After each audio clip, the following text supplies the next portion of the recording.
बोस ठिकै छ नि ठिकै छ बोस यहाँ बोसलाई 100 रुपैयाँ दिनु थियो बोस अब म दिन्छु छिटो नै मेरो एउटा लिन बाँकी थियो कि एउटा दिनुपर्ने 100 बोस हैन दिन्छ मलाई दिन्छु ल हुँदै गर्छ ओहो केटा हो कहाँ बसेर रे ठिक छ यार बोस के छ कति बजे भेट भयो यार आराम हो कति छ यार कहिले हो अरे छ टाइम छ के यार केटा चिज खाँदै बसेर चाहिँ यार हैन हो अरु के छ त बाबु ठिक छ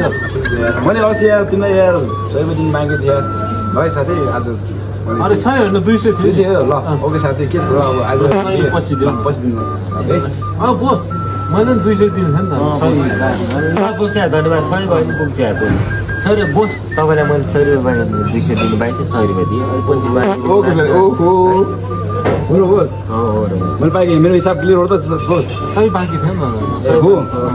मैले सोध्दै सही दिन त ल चुक्ता भयो नि चुक्ता भयो साथी अरे बोस 200 दिनु थियो नि त 100 बाँकी थियो नि त अघि 100 दिए ल 100 यो राखौँ अब हाम्रो हिसाब ल बोस हुन्छ बोस साथी भाइ ल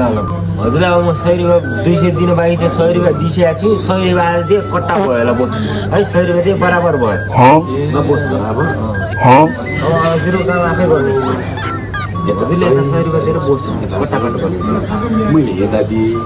मेरै सही हैन हिसाब किताब मिल्दै त्यो पैसा अनि भेट्दै गरौँ ल ल है ल आउँदै गरौँ भेट्दै गरौँ ल हो ल हिसाब मिल्यो ल भेट्दै गरौँ ल पैसा है सही न भेट्दै गरौँ ल जानु